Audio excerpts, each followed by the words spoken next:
दफा का जिक्र है। एक कुत्ता जंगल में भूख से निढाल खाने की तलाश में इधर उधर फिर रहा था।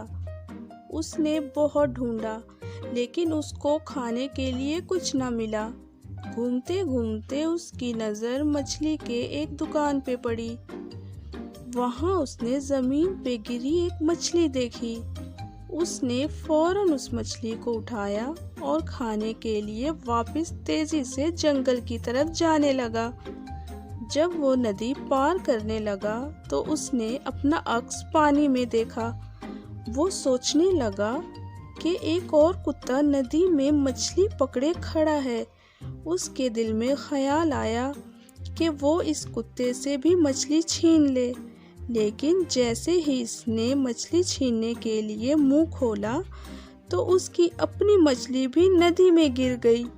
फिर उसे ख्याल आया कि वो कोई और दूसरा कुत्ता नहीं बल्कि उसका अपना अक्स था, और वो दूसरे कुत्ते से मछली छीनने की कोशिश में अपनी मछली से भी हाथ धो बैठा।